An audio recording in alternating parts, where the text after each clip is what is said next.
नमस्कार शिक्षक बंधू भगिनींनो. तर आज आपण मानसशास्त्रातील अत्यंत महत्त्वाचा टॉपिक अध्ययनातील प्रगतीचे मापन हा बघणार आहोत. तर बघा, अध्ययनाने ज्ञान प्राप्त होते, काही सवयी व कौशल्ये प्राप्त होतात, भावनात्मक विकासही होतो व प्रगती साधली जाते. पण त्याच प्रगतीचे काही टप्पे आहेत का? या प्रगतीला काही मर्यादा आहेत का? तर त्यासाठी ह्याचा विचार केला जातो तेव्हा अध्ययनातील प्रगतीचे मापन केले जाते.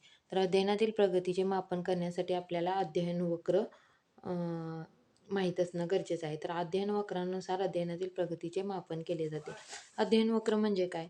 तर बघा, विशिष्ट कौशल्य संपादन करताना अध्ययनार्थ्याने केलेले प्रयत्न आणि त्याने केलेली प्रगती यांच्यातील परस्पर संबंध कसा आहे हे आलेखाच्या मदतीने आपणास दाखवता येते. अशा काढलेल्या आलेखास काय म्हटलं जातं? तर अध्ययन वक्र किंवा अध्ययन आलेख असे म्हटलं जातं.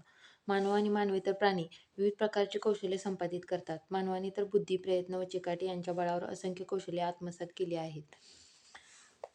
तर अध्ययनातील प्रगती दाखवणारी वक्ररेषा म्हणजेच काय आहे? तर अध्ययन वक्र आहे. तर अध्ययन वक्राचे टप्पे काय आहेत? तर ते आपण आज पाहणार आहोत.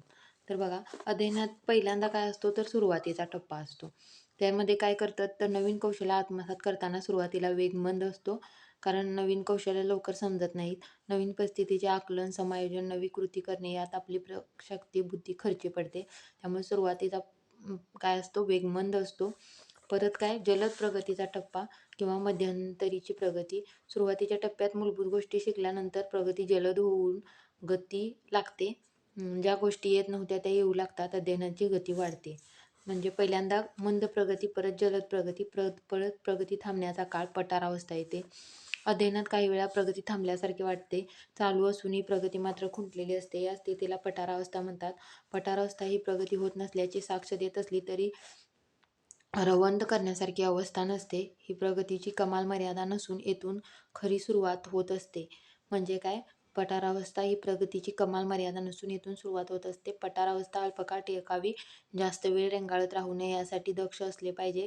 अध्ययनार्थ्याला येणारा कंटाळा, वाटणारा निरुत्साह आणि जाणवणारी विन्मुखता शिक्षकांनी त्याला समजावून सांगून दिली गेली पाहिजे.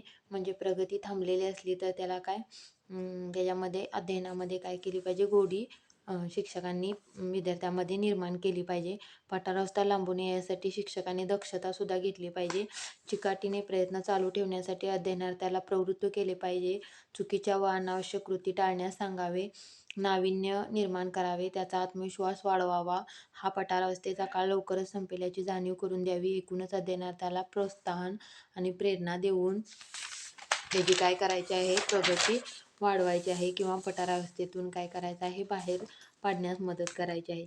अंतिम प्रगतीचा टप्पा बघा. पठारावस्थेनंतर पुन्हा सरावाने परिस्थितीचे नीट आकलन झाल्याने, कौशल्यप्राप्ती झाल्याने प्रगती वाढते आणि पठारावस्थेत दृढीकरणाचा अध्ययनार्थ्याला फायदा होतो. याला काही मर्यादा असते. तर अंतिम प्रगतीचा टप्पा आहे हा. आणि शारीरिक परिसीमा कितीही प्रयत्न केले तरी या प्रगतीच्या विशिष्ट मर्यादेपलीकडे आपणास जाता येत नाही. म्हणजेच अंतिम प्रगतीचे शेवटचे टोक, तो बिंदू म्हणजे शारीरिक व मानसिक परिसीमा होय. व्यक्तिपरित्वे शारीरिक व मानसिक परिसीमा भिन्न असतात. याचाच अर्थ असा की प्रत्येक व्यक्तीचा अध्ययन वक्र वेगवेगळा असतो, पण प्रत्येक अध्ययन वक्रात वरील टप्पे कमी अधिक प्रमाणात दिसतात. बघा, अध्ययन आलेख हा अशा पद्धतीने काढला जातो. प्रश्न संख्या आहे 10, 20, 30, 40, 50 आणि वेळ मिनिटात दिलेला आहे. तर पहिल्या प्रश्नाला मंद प्रगती असते, परत जलद प्रगती, परत पठारावस्था, परत अंतिम प्रगती आणि परिसीमेपर्यंत किती प्रयत्न केले तर शेवटचे टोक काय करता येत नाही, आपणास काढता येत नाही. म्हणजे मर्यादा असतात, जाता येत नाही आपल्याला त्या पलीकडे. तर अशा पद्धतीने पठारावस्थेमध्ये अध्ययन वक्र हा अत्यंत महत्त्वाचा आहे. अध्ययन वक्रामध्ये पठारावस्था निर्माण होण्याची काय कारणे आहेत बघा.